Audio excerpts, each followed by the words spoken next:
समाज में कोई बहुत अच्छे कार्य करूं, उन कार्य से मुझे भगवान प्रसन्न हो जाए। बोले अगर आपके विचार भी ऐसे हैं तो इस पृथ्वी पर रहकर आदमी से पाप भी होता है, पुण्य भी होता है, लेकिन कभी कभी पाप से घबरा जाते हैं, परंतु घबराने की भी जरूरत नहीं। अगर आप श्री राधा नाम लेते हो तो राधा शब्द में जो धकार शब्द है वो पृथ्वी के प्रतीक है। र शब्दस्तु रमावाची लीलावाची धस्मत धरावाची ध शब्दुत्र या कारो विरजापर। और श्री राधा शब्द में धकार में जो आकार है वो संपूर्ण हमारे शरीर में 3.5 करोड़ बाल है, रोम है। जितने रोम है उतने बाल है, लेकिन उतने देवी देवता भी हमारे सनातन धर्म में है, उतने उपासना भी है, उतने तीर्थ भी है, लेकिन कहाँ कोई जा पाएंगे। तो कुछ नहीं, घर में बैठे ही श्री राधा नाम लो। एक सज्जन ने कहा हम दोनों नाम ले राधे कृष्ण कृष्ण कृष्ण राधे राधे, राधे श्याम श्याम श्याम राधे राधे।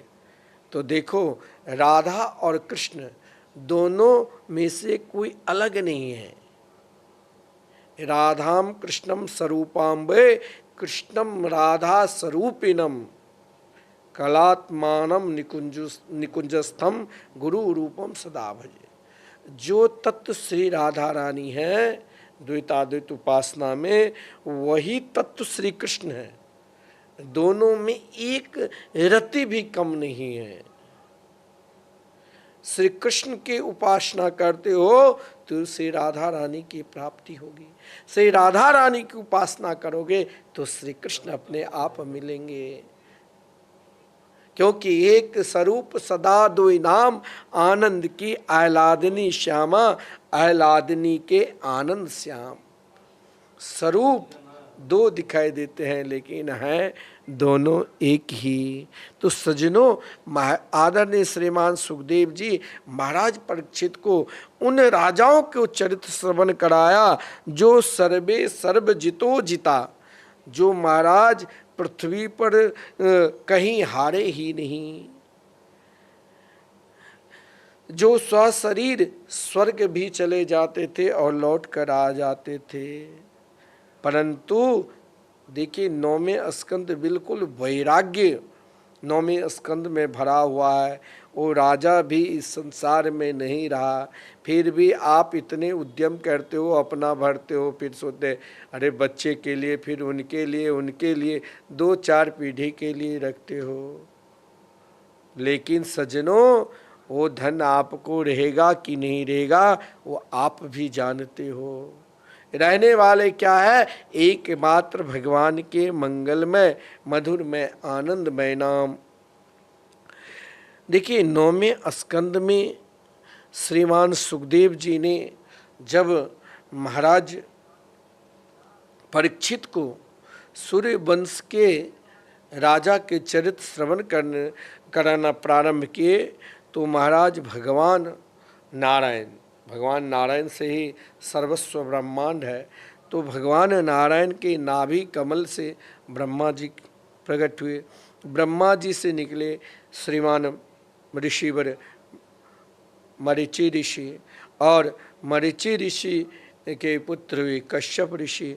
कश्यप जी से विवस्वान हुए और विवस्वान की पत्नी संज्ञा यानी श्राद्ध देव मनु है। श्राद्ध देव मनु की पत्नी की नाम है श्रद्धा, और श्रद्धा से जो 10 पुत्र उत्पन्न हुए, वो 10 पुत्र महाराज बहुत श्रेष्ठ थे, बलशाली थे। ऐसा बल उनके अंदर था जो देवता स्वयं उनकी बल की प्रशंसा करते थे। और देवता के ऊपर भी जब कभी स्वर्ग लोक में संकट आता था तो उन राजाओं के पास आते थे।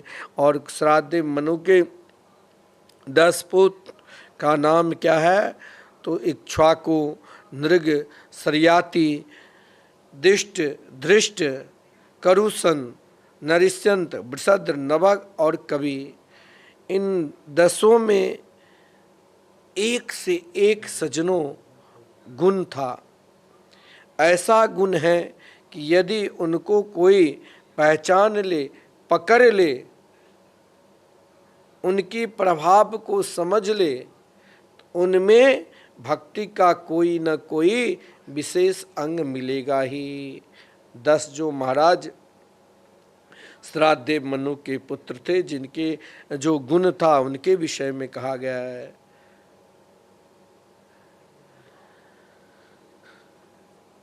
इसी से भगवान ने उनके ऊपर, उन 10 ऋषि के ऊपर प्रसन्न होकर उन सभी को सद्गति भी मिले। देखिए, श्राद्धदेव मनु के विषय में कहा गया है कि श्राद्धदेव मनु ने अनुष्ठान किया था पुत्र प्राप्ति के लिए, जिनकी अनुष्ठान बहुत ढंग से चल रहा था, जिनके आचार्य महाराज वशिष्ठ जी थे। श्राद्धदेव मनु की इच्छा थी कि पुत्र हो, लेकिन श्रद्धा की इच्छा थी पुत्री। उनने पुनः अपने गुरु वशिष्ठ जी से प्रार्थना की। गुरु वशिष्ठ जी ने उनकी भाव को देखकर महाराज कहा, कोई बात नहीं, पुत्री ही होगी। और महाराज पुत्री ही हुआ, जिनका नाम सुद्युम्न पड़ा था, सुद्युम्न। और वही सुद्युम्न एक बार शिकार खेलने के लिए चले गए। कहाँ? तो जहाँ भगवान शंकर जी एकांत में माता पार्वती के साथ निरंतर भक्ति धर्म के उपदेश करते, योग धर्म के उपदेश करते, वहाँ पर पहुँचते ही उस इरावत क्षेत्र में जहाँ कोई भी पुरुष प्रवेश करता तो अपने आप स्त्री हो जाती, वहाँ पर उसने महाराज प्रवेश के सुद्युम्न, और सुद्युम्न पुरुष से पूरा स्त्री हो गए। क्योंकि जब महाराज वशिष्ठ जी ने तप किया, यज्ञ में आहुति दी, श्रद्धा ने कहा, तो पुत्री हुई थी। फिर भगवान नारायण के उपासना से ही सुद्युम्न बना था, और वही सुद्युम्न पुनः दोबारा स्त्री रूप में आ गए। जिस क्रम में महाराज चंद्रपुत्र बुद्ध ने उनको एकांत में जंगल में देखकर उनके साथ गंधर्व विवाह भी किया, और जिस गंधर्व विवाह के कारण आगे महाराज वही चंद्र वंश की भी परंपरा चलने लग गई।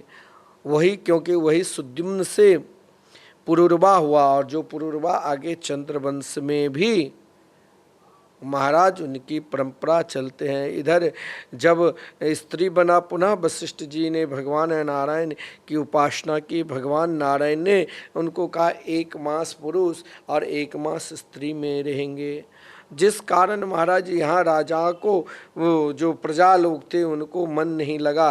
पुनः महाराज मनोदेव से प्रार्थना की, और जब प्रार्थना की तो उनकी प्रार्थना से पुनः जो सुद्युम्न कभी स्त्री और कभी पुरुष बनकर रहते थे, लेकिन जिस कारण प्रजा से सम्मान नहीं मिलता था, अंत में महाराज इस संसार में, मैंने पहले कहा, जो आया उसे जाना ही पड़ेगा। और महाराज उन्हीं के पुत्र पुररवा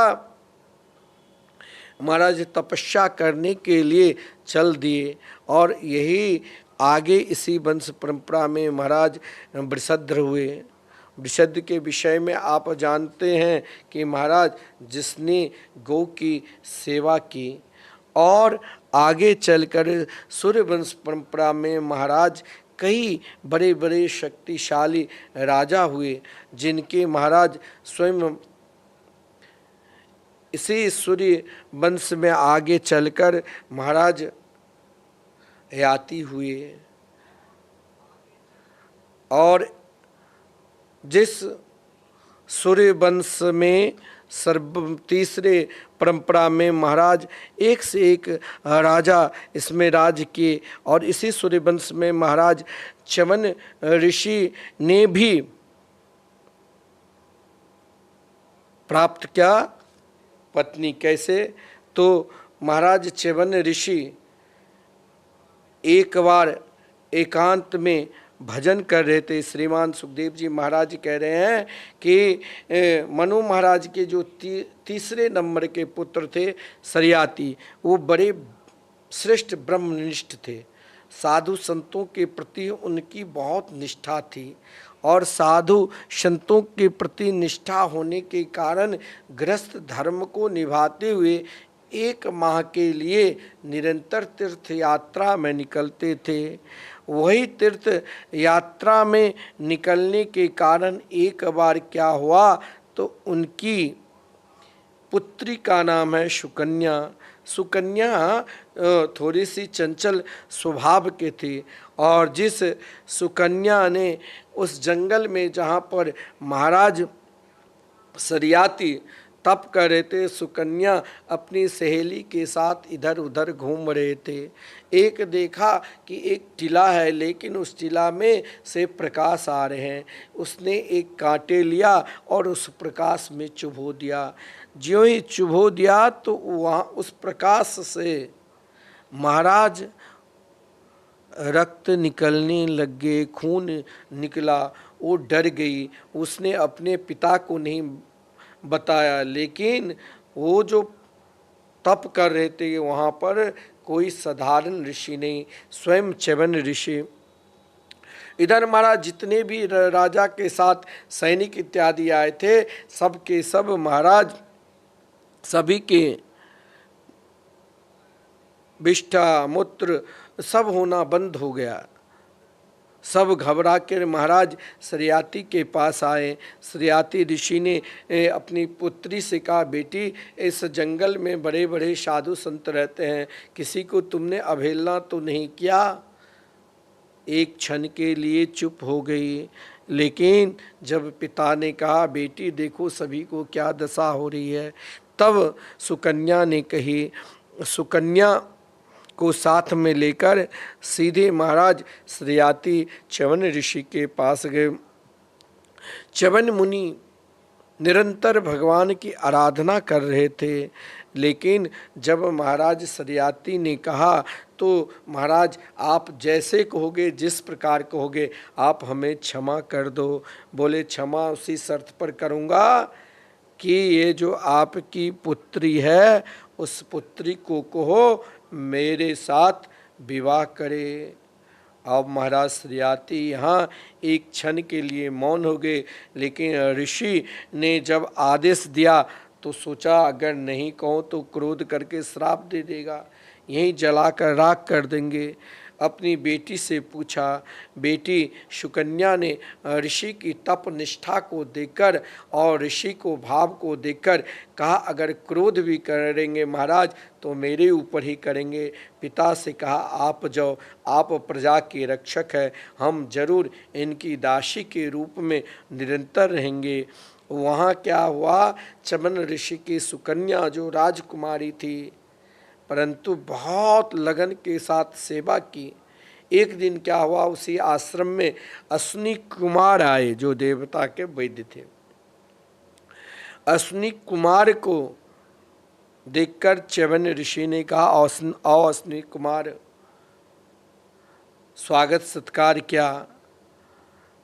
अश्विनी कुमार ने कहा, महाराज हमें यज्ञ में भाग नहीं दे रहे हैं ये देवता लोग, हमें भी सोम पान आप करा दो। च्यवन ऋषि ने कहा, ठीक है, लेकिन महाराज हम तो वयोवृद्ध हैं, आप अपने बल से आपके पास कोई ऐसे औषधि है जो हम पुनः कांतिमय हो जाए।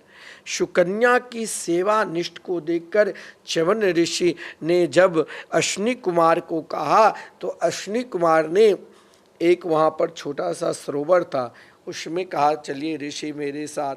जब प्रवेश किए तो स्वयं सुकन्या नहीं पहचानी कौन इसमें मेरे पति है, क्योंकि तीनों बराबर के समान हो गए। और जब बराबर हो गए तो स्वयं भगवान के नाम का स्मरण करने लग गई। अश्विनी कुमार से प्रार्थना की कि मेरी निष्ठा की परीक्षा नहीं लो। दोनों भाई अलग हो गए और दोनों भाई ज्यों ही अलग हो गए अपने पति को च्यवन ऋषि दिव्य रूप को प्राप्त, राजकुमार से भी सुंदर रूप को प्राप्त कर गया और महाराज वर्षों साथ में रहे। उसी क्रम में क्या हुआ, तो महाराज इधर च्यवन ऋषि ने कहा अश्विनी कुमार को, आपने मेरी सेवा की तो यज्ञ में आपको जरूर बुलाऊंगा। उसी क्रम में महाराज मनु महाराज के जो पुत्र शरियाती थे, शरियाती च्यवन ऋषि के आश्रम में आए। च्यवन ऋषि के आश्रम में इसीलिए आए ताकि महाराज हम जो यज्ञ कर रहे हैं उस यज्ञ के मुख्य आचार्य बने। लेकिन च्यवन ऋषि को जो देखकर गया तो कांटे कांटे शरीर था, केवल एक एक हड्डी कोई छोटे बच्चे गिनती कर ले। लेकिन जब यहाँ पर आश्रम में आया, बेटी को देखा कि एक युवक के बगल में बैठा और जिसके अंदर बड़ा विलक्षण तेज था, बहुत सुंदर। कहा गया है कि महाराज इतने सुंदर है जो विश्व सुंदर की तरह च्यवन ऋषि हो गए थे। लेकिन उनको समझ में नहीं आया कि ये मेरे दामाद है कि कोई और है।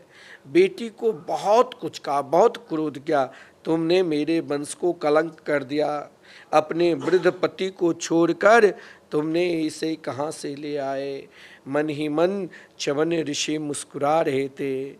सुकन्या बोली, पिताजी आप यह जो कह रहे हैं, यही जो युवक है यही आपके जामाता च्यवन ऋषि ही है। उसके बाद अपनी पुत्री से क्षमा मांगा। महाराज शरियाती कहा कि पुत्री, हमें समझ में नहीं आया, मैंने कुछ गलत बोल दिया। लेकिन उनकी पुत्री सुकन्या वो भी निरंतर भजन कर रही थी। भजन के प्रभाव से कहा, पिताश्री कोई बात नहीं, क्योंकि आपको मालूम नहीं था। देखिए, मालूम नहीं था, इसीलिए आप क्रोध के सच्चाई का पता चल गया।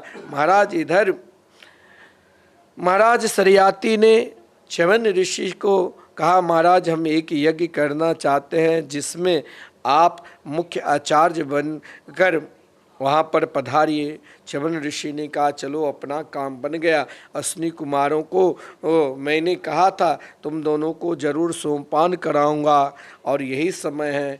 जब महाराज शरियाती ने यज्ञ प्रारंभ की और अश्विनी कुमार को भी यज्ञ में भाग मिलने लगा, तब महाराज देवराज इंद्र ने बहुत क्रोध किया था।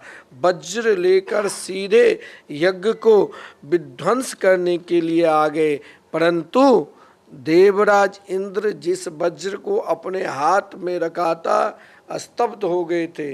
पुनः च्यवन ऋषि ने कृपा करके देवराज इंद्र जब क्षमा मांगे तो उनको क्षमा कर दिया। कई दिनों तक महाराज शरियाती के पास रहे। फिर महाराज आगे इन्हीं वंश परंपरा में महाराज शरियाती के जो पुत्र हुए उत्तान बरही, नोट कर लेना, और उत्तान बरही के आनर्त हुए, आनर्त को भूरिसेन हुए, भूरिसेन हुए, और आनर्त से ही रेवत हुए। उन्होंने रेवत ही समुद्र में कुशस्थली नाम के स्थान को निर्माण किया था, जो बीच बीच समुद्र में टापू नहीं हो जाते हैं।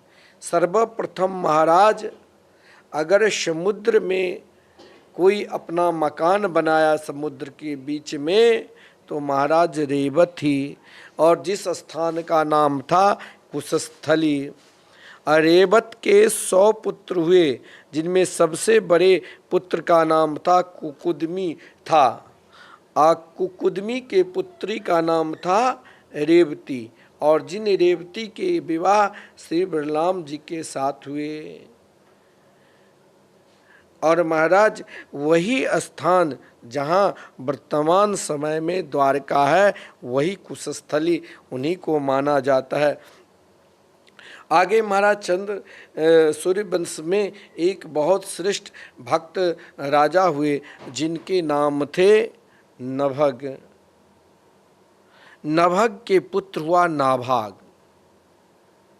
देखिए, ये चरित्र आपको विशेषकर उन माताओं को सुनना चाहिए जिनके बच्चे पढ़ते हैं लेकिन स्मरण नहीं रहता है। छोटा सा बच्चा है, वो लिख नहीं पाता है, पढ़ नहीं पाता है। और साथ में जिनकी सफलता नहीं मिलती है, पढ़ाई बहुत कर लिया लेकिन कहीं परीक्षा में बैठते हैं, सफलता नहीं मिलती है, उनको ये प्रसंग तो नित्य श्रवण करना चाहिए। श्रीमद् भागवत महापुराण के 9वें स्कंद के जो 4थे अध्याय हैं, जो महाराज नभग, मनु महाराज के जो 4थे नंबर के पुत्र थे नभग, जिनके पुत्र नाभाग हुए। देखिए, नभग के 3 पुत्र थे। तीनों पुत्र में से सबसे छोटा पुत्र था नाभाग, जो बाल्य अवस्था में ही पिता ने सोचा इनको अपने समान बनाना है, और अपने समान बनाने के लिए श्रेष्ठ विद्वान उनको गुरुकुल में भेज दिया।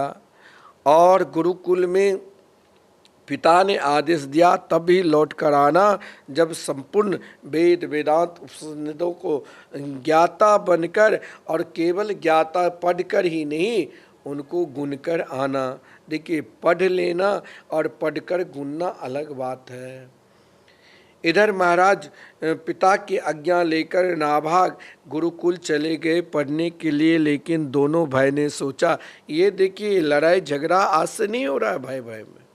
3 भाई थे, 2 कहा, एक तो गया पढ़ने के लिए, अपने दोनों आपस में राजपाट बांट लो।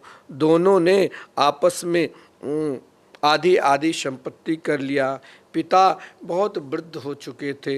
जब गुरुकुल से पढ़कर नाभाग आया, और नाभाग ने अपने भाई से कहा कि भाई अब आप बताओ मैं कहाँ रहूँ। बोले, तेरे लिए अब कुछ नहीं बचा है। वो देखो, वो एक जो फ्लैट है, रूम है, उसमें पिताजी बैठे हैं। अब तुम उन्हीं को सेवा करना और उनको ही समय पर स्नान कराना, भोजन कराना, क्योंकि वयोवृद्ध हो चुके हैं। देखिए, आप अपने घर में अपने वृद्ध माता की सेवा नहीं करते हो, उनको किसी के सहारे छोड़ देते हो, वृद्धा आश्रम भेजते हो, तो आप चाहे महाराज कुबेर के तरह भी संपन्न है, एक दिन आपको गिरना ही पड़ेगा। चाहे आप कहोगे अरे हम तो बहुत सुखी संपन्न आदमी हैं, कई फैक्ट्री है, कई नौकर चाकर है, आप गिरो, आपके बच्चे गिरे, उसको गिरना 3 पीढ़ी के अंदर पड़ेगा ही। जो अपने माता पिता को अनादर करते हैं, तिरस्कार करते हैं, महाराज उन दोनों भाई की क्या गति होगी जानते हो? उनको सब कुछ नष्ट हो जाएगा, जो राजा बना हुआ। और जिसने पिता की सेवा किया, क्योंकि भाई ने कहा जाओ वही बूढ़ा बाप जो है वो ही अब तुम्हारे भाग्य में है, तुम इन्हीं को देखो, यही रखा है तेरे लिए। बहुत प्रसन्नता हुआ उनके अंदर। पिता के चरणों में प्रणाम किया। नभग ने कहा, कोई बात नहीं बेटा, अगर तुम्हारी निष्ठा मेरे प्रति है तो मैं भी वचन देता हूँ कि एक दिन ये दोनों भिखारी के भिखारी बन जाएंगे और तुम भारत के सम्राट बनोगे। देखिए, पिता की सेवा का फल, पिता की सेवा करने लगे लगन के साथ। उनकी मन की सर्वश्रेष्ठ सेवा क्या होता है? जो मन में इच्छा हो और सेवक समझ जाए। पिता के मन में जो इच्छा होती थी वो उनके पुत्र नाभाग समझ जाते थे। पिता ने उनकी सेवा निष्ठ को देखकर कहा, देखो इनकी भी महाराज कोई जीविका होना चाहिए। दोनों भाई ने सब कुछ ले लिया, लेकिन पिता को मालूम था कि सरयुग नदी के तट पर अंगिरा वंश के ब्राह्मण लोग यज्ञ कर रहे हैं, और उस यज्ञ के आज 6ठे दिन है। वो यज्ञ में महाराज हुस्न अभिमान किया, जिस कारण अपने कर्म में मोहित हो जाते हैं, और जिस कर्म के मोहित होने से उस यज्ञ के जो 6वें दिन 7वें दिन सीधे स्वर्ग लोक की प्राप्ति होना है, उसमें से 1-2 मंत्र भूल गए। पिता ने कहा, तुम जाकर जो 2 मंत्र भूल गए हैं, वैश्वदेव सूक्त है उसको भूल गए हैं, उनका तुम अर्थ बता दो और तुम बता दोगे उनके स्वर्ग की प्राप्ति हो जाएगी और साथ में तुम्हारे पास बहुत सारे धन मिल जाएगा। पिता की आज्ञा लेकर वहाँ गए, मंत्र बता दिया। ब्राह्मण देव बहुत प्रसन्न हुए, कहा ये सब धन आपका है। लेकिन महाराज वहीं उसी समय एक काला कलोटा, स्वयं देखिए वो कौन थे, तो रुद्र भगवान, स्वयं भगवान शिव ही आ गए और सोचा इसने पिता की बहुत सेवा की है, जरा इनकी निष्ठा की भी परीक्षा ले लूं। और महाराज जो ही धन लेने के तैयार हुए, बोले महाराज आप कौन? बोले इस धन पर सब मेरा ही अधिकार है। स्वयं भगवान शंकर जी ने कहा अगर नहीं विश्वास है तो जाओ अपने पिता से पूछ लेना, क्योंकि आपके पिता न्यायशील मनु महाराज के पुत्र है और महाराज आपके पिता स्वयं न्यायशील नभग जी है। आप जाओ। महाराज उन जो भगवान रुद्र थे उनके चरणों में प्रणाम किया, उनको पता नहीं कि स्वयं भगवान शिव है, और प्रणाम करके सीधे पिता के पास गए। पिता ने कहा मंत्र बता दिया? बोले हाँ बता दिया। बोले सब कुछ ले आए जो वहाँ धन मिला? बोले लेने के लिए ज्यों ही गया वहाँ पर एक विलक्षण काले स्वरूप में लंबे चौड़े आगे, बोले इस पर हमारा अधिकार है और नहीं विश्वास है तो जाओ अपने पिता से पूछ कर आओ। ये सुनकर महाराज नभग बहुत प्रसन्न हुए, कहा वो कोई और नहीं है, वो स्वयं भगवान शिव है, क्योंकि यज्ञ के जो भी भाग बचता है वो भगवान शिव के ही स्वरूप है। आप जाओ उनके चरणों में प्रणाम करना। और कहा पिताजी ने निर्णय दिया है कि महाराज अगर हमने इस पर अधिकार जमाया था पूर्व में तो हमें क्षमा कर देना, ये सब कुछ आपका ही है। ये बात जो ही कहने के लिए गए भगवान शंकर जी के पास आए, प्रणाम किया और कहा, तुरंत भगवान अपने रूप में दर्शन दिए और कहा केवल हमने आपकी परीक्षा ली कि आपने पिता की आज्ञा माना और जो भी कुछ कहा बिल्कुल सत्य कहा। मैं क्या करूँगा ये सब लेकर, इस धन पर तुम्हारा ही अधिकार है। और साथ में ये भी कहा इस हमारे तुम्हारे संवाद को जो श्रवण करते हैं, पाठ करते हैं, जिसको पढ़ने में मन न लगता है और जिसे सफलता नहीं मिलती है, इस आख्यान को श्रवण करने से उसको आत्मगति की प्राप्ति होगी। महाराज जब पुत्र पिता की सेवा करता है तो उनको भी सेवा करने वाले परम भक्त पुत्र के रूप में आते हैं। महाराज नभग के पुत्र हुए नाभाग और उनके पुत्र हुए कौन? तो स्वयं महाराज अम्बरीश। अम्बरीश जी की भक्ति के विषय में आप जरूर सुने होंगे। महाराज अम्बरीश जी जो पृथ्वी के सम्राट रहते हुए भी अपने मन निरंतर हर हमेशा भगवान के चरणार बिंद में समर्पित कर दिए थे।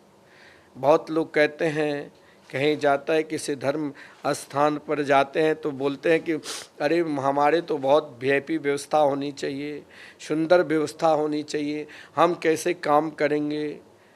अरे अगर आप कहीं अयोध्या जाओ, वृंदावन आओ, किसी तीर्थ स्थान में जाओ तो यहाँ यही नहीं कि बढ़िया हम इसी रूम में पड़े हुए हैं, उन आश्रम में सेवा करो।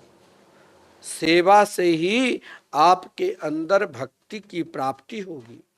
आप सेवा नहीं करते हो, अकर कर आते हो, वही अकर्ता अभिमान फिर साथ में लेकर जाओगे, फल मिलेगा। फल ऐसा नहीं है जो आप लोग कहते हैं तीर्थ स्थान में जाकर हमें क्या मिलता है। देखिए मिलेगा, आप जिस भाव से आओगे ना वही भाव मिलेगा ना। आप अगर अभिमान लेकर आ रहे हो तो वही अभिमान ही मिलेगा ना। लेकिन महाराज अम्बरीश चक्रवर्ती सम्राट रहते हुए भी उनके गुण सुनो। भगवान के मंदिर में जाकर झाड़ू लगाते थे। देखिए वृंदावन में नहीं कहा गया झाड़ू सेवा सर्वश्रेष्ठ सेवा है। और क्या करते थे राजा, बहुत लोग कहते हैं अरे मेरे पास समय नहीं है जो हम कथा भगवान की सुने। लेकिन महाराज अम्बरीश पृथ्वी के सम्राट रहते हुए भी निरंतर भगवान की कथा सुनते। और भगवान की कथा के साथ साथ सज्जनों निरंतर इन आंखों से भगवान की मूर्ति के दर्शन करते। शरीर से निरंतर कोई भी साधु संत भक्त आते तो उनकी सेवा में लग जाते। नासिका से निरंतर भगवान के चरणार बिंद पर चढ़े हुए तुलसी पुष्प को निरंतर स्वाद लेते। और यदि चलते भी तो एकमात्र भगवान के निरंतर धाम जाने की ही इच्छा प्रकट करते। स्वयं को अपने आप अपना मन भगवान के चरणार बिंद में समर्पित कर दिए थे। कैसे? तो श्रीमान सुखदेव जी कहते हैं सब मन कृष्ण पदार बिंदयोर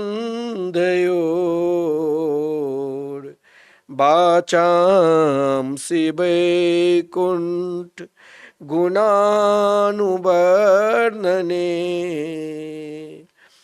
करो हरे मंदिर मार्जना दिशो श्रुतिम चकार च्युति सत कथोदय सब मन कृष्ण पदार बिंदयो।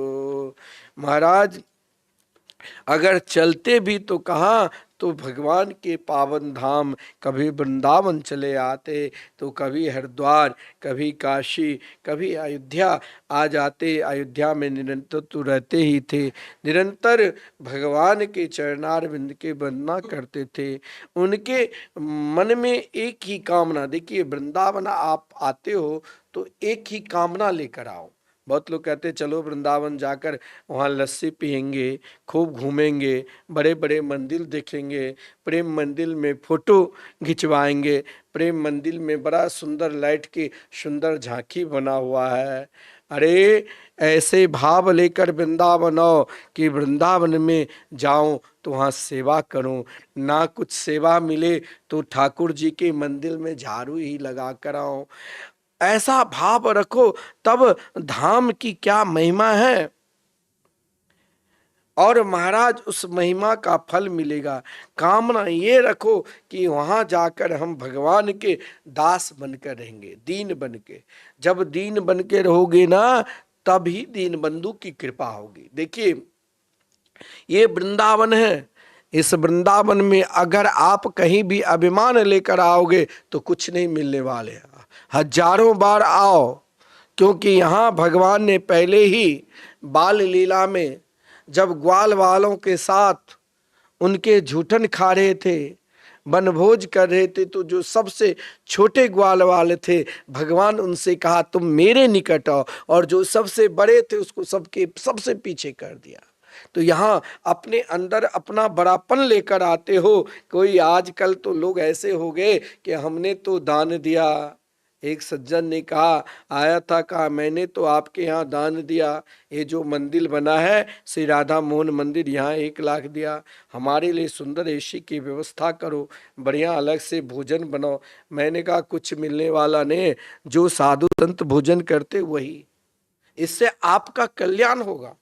उसने कहा फिर मैं नहीं आऊँगा। मैं कहा आओ चाहे नहीं आओ।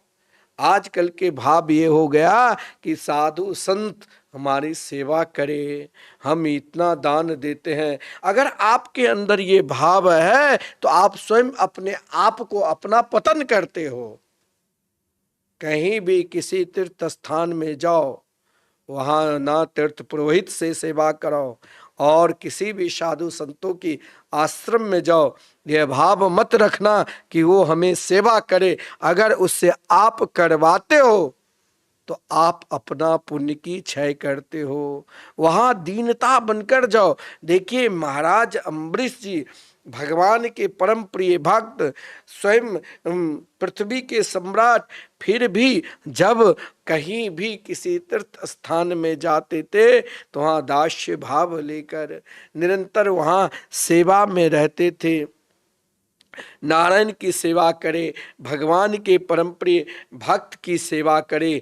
और भगवान की सेवा और उनके भक्त की सेवा ही तो श्रेष्ठ भक्ति की वृत्ति है। क्योंकि ये भाव तभी जगेगा जब आपके अंदर भक्ति भाव रहेगी। कई लोग आते हैं भीड़, महाराज देखो प्रेमानंद बाबा बहुत भीड़ रोड पर खड़े रहते हैं। बाबा गाड़ी से निकला, कोई सिगरेट पी रहे, मैंने देखा तब बोल रहा हूं, ऐसे नहीं। आप कहोगे कि यहाँ संत महात्मा की दोष है, नहीं, उसने तो तुम्हारे जीवन में एक ही उद्देश्य दिया, उसको तुम पहचान जाओ और फिर दोबारा आओगे तो तुम्हारे अंदर अपने आप दीनता रहेगी। उसने तो केवल यही कहा, अपने आप को बदलना है, अपने अभिमान को त्यागना है, तो श्री राधा नाम लो। और श्री राधा नाम लेते हो, इसे तुम अपने आप बदलोगे, और अपने आप जब बदलोगे तब तुम्हारे अंदर उसका पहचान क्या है, दीनता आएगी। और जब दीनता आ गई तो मान लो दीन बंधु की कृपा होगी। महाराज अम्बरीश जी बड़े बड़े यज्ञ की, लेकिन कौन से यज्ञ करता, निरंतर भगवान के मंगल में नाम यज्ञ करते। महाराज अम्बरीश की कई पत्नी का भी वर्णन है जिसको पहचानते भी नहीं थे, लेकिन सबसे जो छोटी पत्नी थी वो भी भगवान के परम उपासक। कहा गया है प्रेम उससे करो जो आपके भगवान की भक्ति जो आप कर रहे हैं उस भक्ति में आपके साथ दे, आपको और भक्ति को पहचान करा दे। और महाराज अम्बरीश की जो पत्नी थी वो परम भक्ति स्वरूप में ही थी, परम भक्ता थी। महाराज दोनों भगवान की भक्ति, भगवान के परम प्रिय भजन करते हुए, भक्ति करते हुए निरंतर महाराज एकादशी व्रत करते थे। देखिए एकादशी व्रत का भी नियम है। एकादशी व्रत क्या होता है, कभी दो एकादशी लोग नहीं कहते हैं वैष्णवों के हैं और वैष्णवों के, ऐसे नहीं। हमारे निम्मार संप्रदाय में तो द्वादशी तिथि को अगर 10वीं तिथि को अगर 42 दंड से एक पल भी अधिक हो जाता है तो द्वादशी तिथि को एकादशी मानी जाती है। देखिए इसमें सिद्धांत यहाँ है कि एकादशी व्रत और द्वादशी व्रत इसीलिए कहा गया है, वैष्णवों लोगों की एकादशी को लोग कहते हैं ये द्वादशी प्रधान एकादशी करते हैं। द्वादशी प्रधान एकादशी और 10वीं प्रधान एकादशी में क्या अंतर है। देखिए 10वीं प्रधान एकादशी में धर्म अर्थ काम की प्राप्ति की, इसमें इंद्रियों की, ये 10वीं प्रधान एकादशी में जैसे 10 इंद्रियों के विषय में कहा गया, धर्म अर्थ काम की प्रधान कहा गया है। लेकिन द्वादशी प्रधान एकादशी को महाराज कहा गया है, इसमें विशुद्ध भगवान की प्राप्ति निष्काम, और यही एकादशी महाराज अम्बरीश जी करते थे। महाराज कभी कभी क्या होता है, जब द्वादशी की एकादशी होती है तो त्रयोदशी तिथि बहुत कम होते हैं, प्रातःकाल के बेला में ही पारण करना पड़ता है, नहीं तो चतुर्दशी या त्रयोदशी प्रारंभ हो जाते हैं। इसको देखते हुए महाराज अम्बरीश ने आज ब्रह्म मुहूर्त में प्रातःकाल महाराज भगवान की पूजा की, आरती की और चरणामृत लेने ही वाले थे। मुहूर्त पर उसी समय महाराज दुर्वासा ऋषि के आगमन हुए।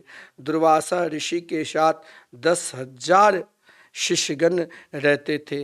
दुर्वासा ऋषि ने कहा, महाराज आज हम आपके यहाँ ही प्रसाद पाएंगे, भोजन करेंगे। महाराज अम्बरीश जी बहुत खुश हुए।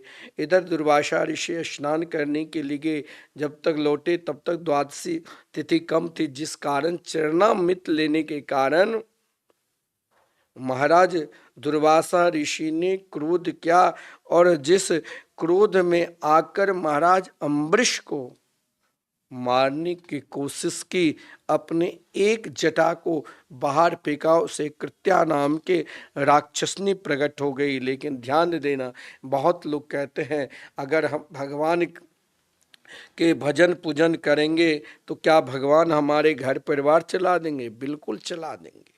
देखिए, महाराज अम्बरीश अपने मन को भगवान के चरणारविंद में इस प्रकार समर्पित कर दिया था, जो भगवान निरंतर उनकी रक्षा करते थे। दुर्वासा ऋषि क्रोध से जो कांप रहे थे और उसी क्रोध के कारण महाराज अम्बरीश जी को चाहा कि मैं जला कर राख कर दूं, लेकिन जिस कृत्या को प्रकट किया वो स्वयं जलकर राख हो गई। और देखिए, यहाँ भक्ति की महिमा के बढ़ाने के लिए ही, क्योंकि दुर्वासा ऋषि कोई साधारण महापुरुष नहीं है जिसे भगवान श्री कृष्ण अपना गुरु माने, स्वयं भगवान शंकर जी के अवतार माना गया है। भगवान की महिमा को बढ़ाने के लिए कहा, जो भक्ति की द्रोह करते हैं उसे कहीं ठौर नहीं मिलता है।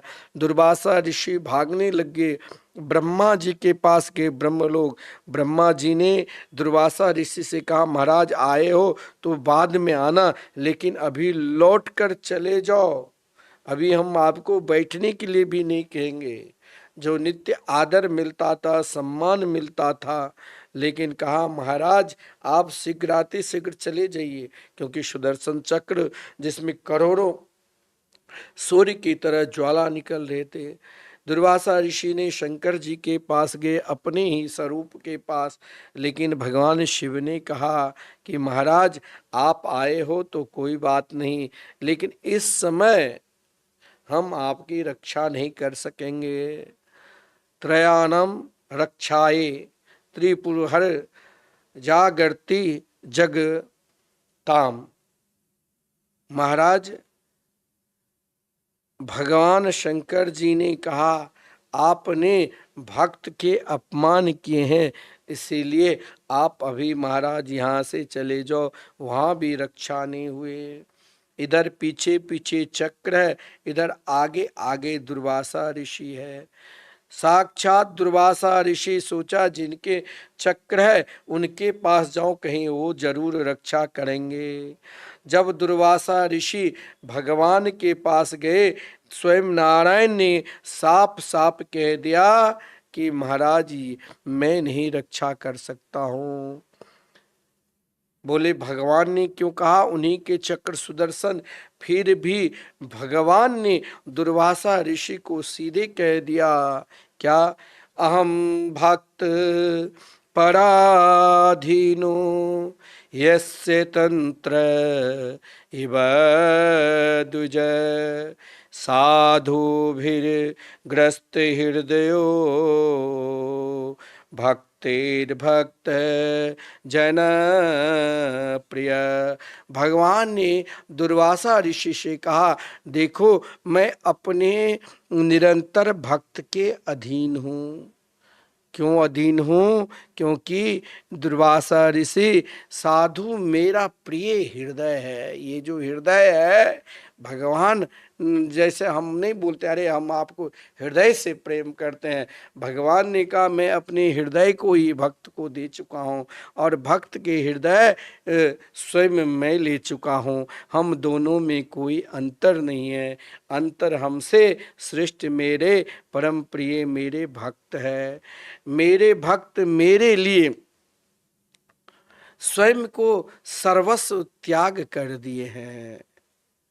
दुर्वासा ऋषि को भगवान ने यहाँ तक कहा, जो भक्त मेरे लिए पत्नी, पुत्र, धन, संपत्ति, प्रियजन, लोक प्रलोक सब कुछ छोड़कर एकमात्र मेरे शरण में आए हैं, बताओ मैं उसे कैसे छोड़ सकता हूं।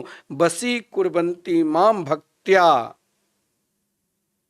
भगवान ने कहा मैं अपने भक्त के निरंतर बस में रहता हूं। बसी कुर्वन्ति माम भक्त्या सत स्त्रिय सतपतिम यथा, जैसे सती स्त्री अपने पति के बस में कर लेती है, वैसे ही भगवान ने कहा कि मैं निरंतर अपने परम प्रिय भक्त के बस में रहता हूँ। भक्त चाहे तो मुझे नचा ले, भक्त चाहे तो मुझे बुला ले, भक्त चाहे तो मुझे सुला दे, भक्त चाहे तो मुझे बैठा दे, मैं निरंतर अपने भक्त के बस में रहता हूँ। हे दुर्वासा ऋषि, इसका एक ही उपाय है, आप जिन भक्त पर कुपित हुए थे उन्हीं के पास जाओ, वो महाराज जरूर रक्षा करेंगे। दुर्वासा ऋषि वहां से सीधे जब महाराज अम्बरीश के पास आए, और महाराज अम्बरीश के पास आए, अम्बरीश महाराज देखिए, जब तक दुर्वासा ऋषि दुखी थे, ये भक्त के लक्षण है कि दूसरे के दुखी देकर हम प्रसन्न हो जाए, ये भक्त की लक्षण नहीं। भगवान से प्रार्थना कर रहे थे, अन्न जल को भी त्याग दिया था, केवल भगवान के चरणामृत लिए थे। और महाराज केवल दुर्वासा जी जो इस विकट संकट में हैं, वो चक्र सुदर्शन जला रहे थे, प्रार्थना कर रहे थे अम्बरीश जी, हे प्रभु इनकी आप रक्षा करना, इनकी आप रक्षा करना। इधर भगवान ने भी दुर्वासा ऋषि से कहा, आप जाओ उन भक्त के पास जिससे आपने अपमान किया है। दुर्वासा ऋषि, देखो भगवान ने दुर्वासा ऋषि को उपाय बता दिया कि आप जो उन भक्त के जिनको आपने तकलीफ दिया है, अपमान किया है, क्योंकि मैं भक्त के सदा अधीन हूँ, वो आपको जरूर महाराज अभय प्रदान कर देंगे। अभयम सर्वभूतेभ्यो। दुर्वासा ऋषि जब महाराज अम्बरीश के पास आए, महाराज अम्बरीश ने दुर्वासा ऋषि के चरणों में साष्टांग प्रणाम किया और चक्र सुदर्शन को महाराज स्तुति की 10 मंत्रों के द्वारा, और महाराज इस प्रकार स्तुति करने लगे, हे चक्र देवता आप शांत हो जाइए, दुर्वासा जी के शरीर में जो आग लग रही है उसे आप शांत कर दीजिए। क्योंकि दुर्वासा ऋषि भी भगवान के परम प्रिय हैं।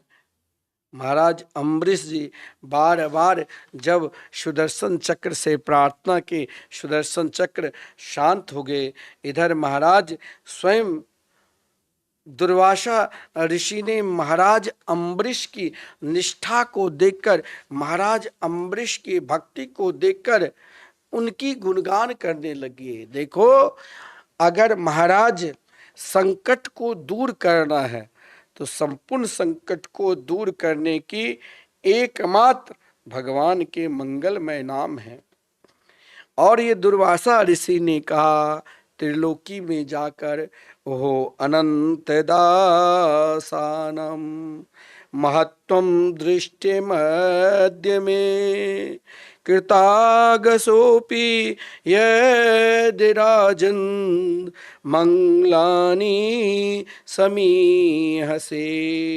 भक्ति की महिमा को गुणगान करते हुए दुर्वासा ऋषि त्रिलोकी में घूम घूम कर सभी को यही कहा कि भगवान की भक्ति करो।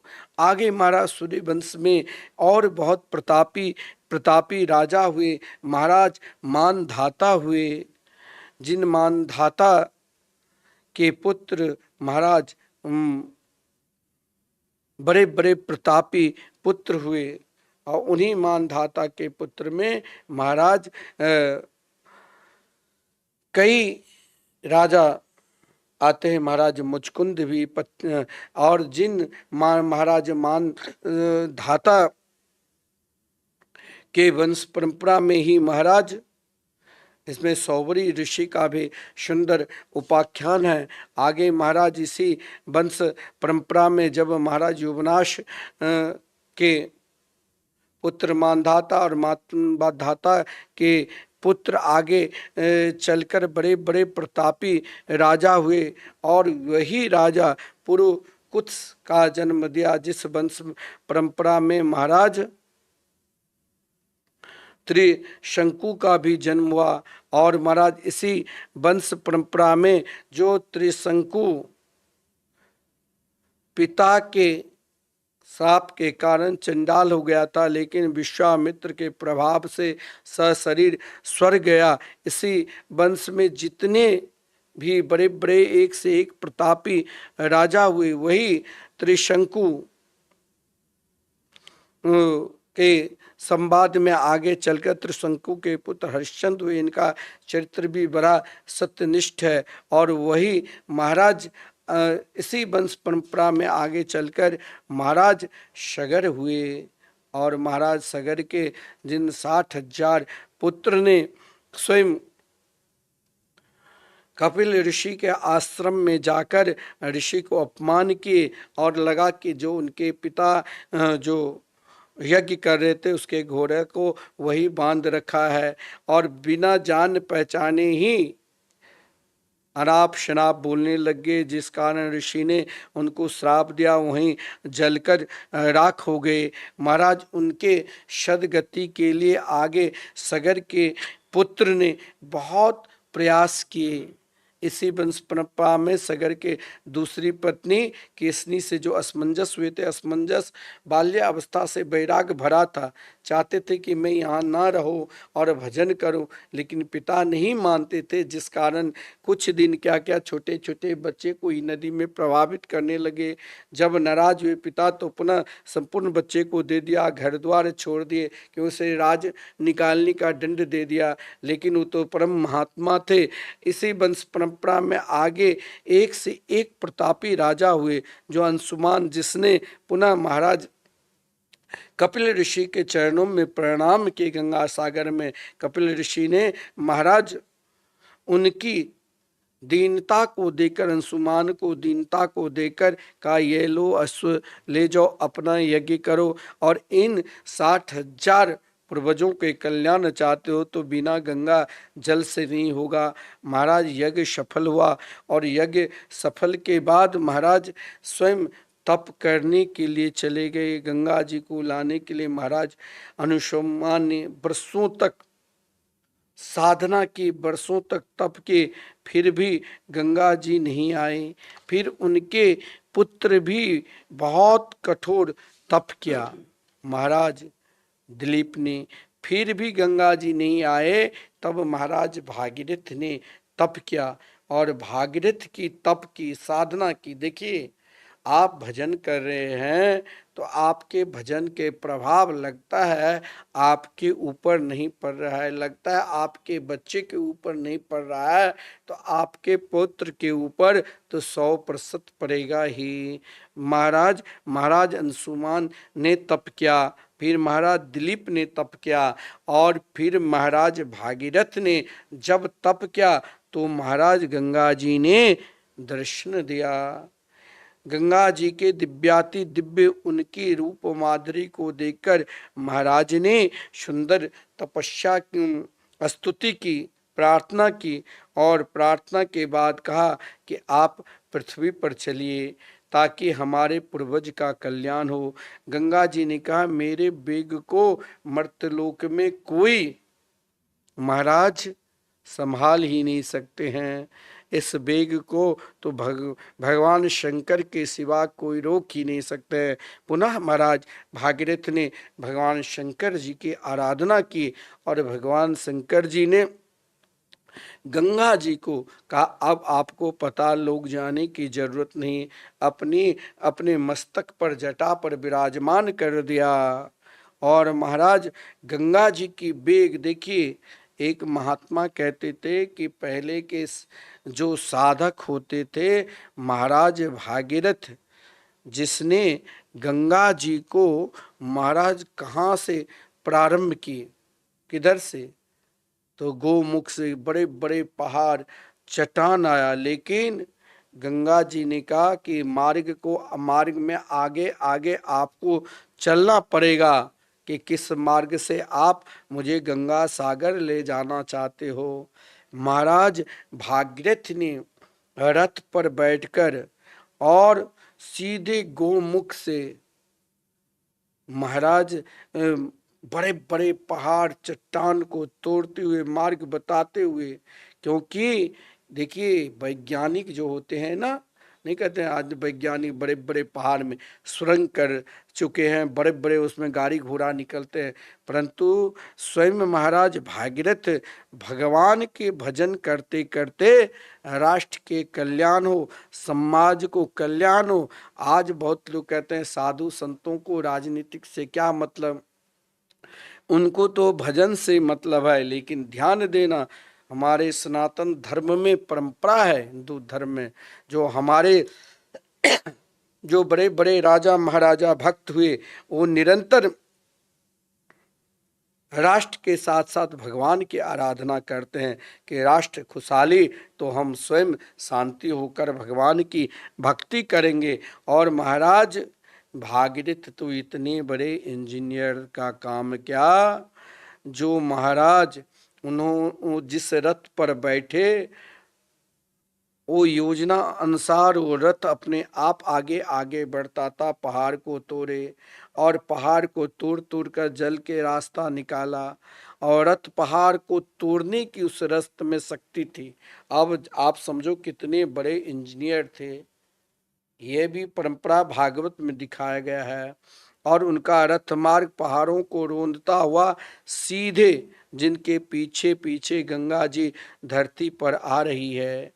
गंगा जी के उद्देश्य, जब कहा गंगा जी ने कि वहाँ बहुत बड़े बड़े पापी मुझ में स्नान करेंगे, तो भागीरथ ने यही कहा कि उनके साथ संत भी स्नान करेंगे।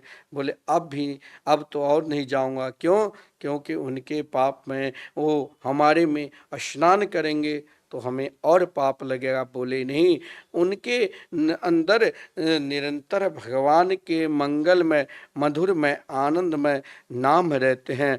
और महाराज भागीरथ के प्रयास से सगर के जो 60,000 पुत्र थे उनका कल्याण हुआ। देखिए गंगा जी की महिमा अलग है।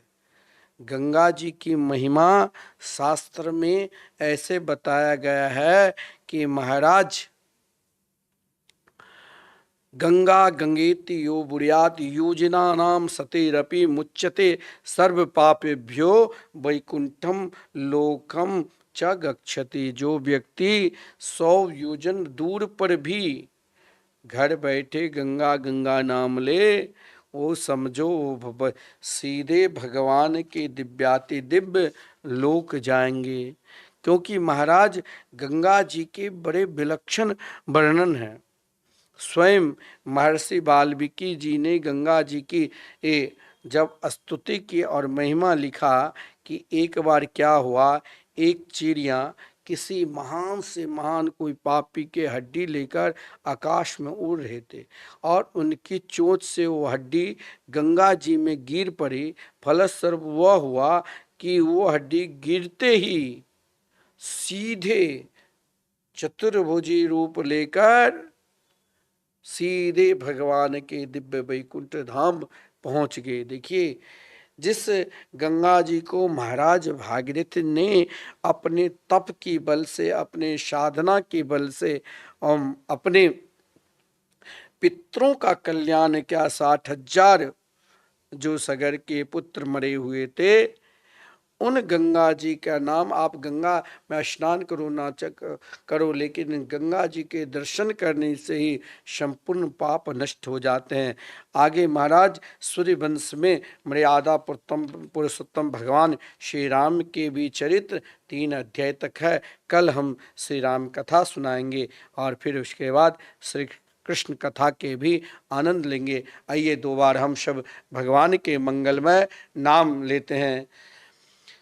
गोविंद जय जय गोपाल जय जय, गोविंद जय जय गोपाल जय जय, श्री राधा रमन हरि गोविंद जय जय, श्री वृंदावन बिहारी लाल की जय।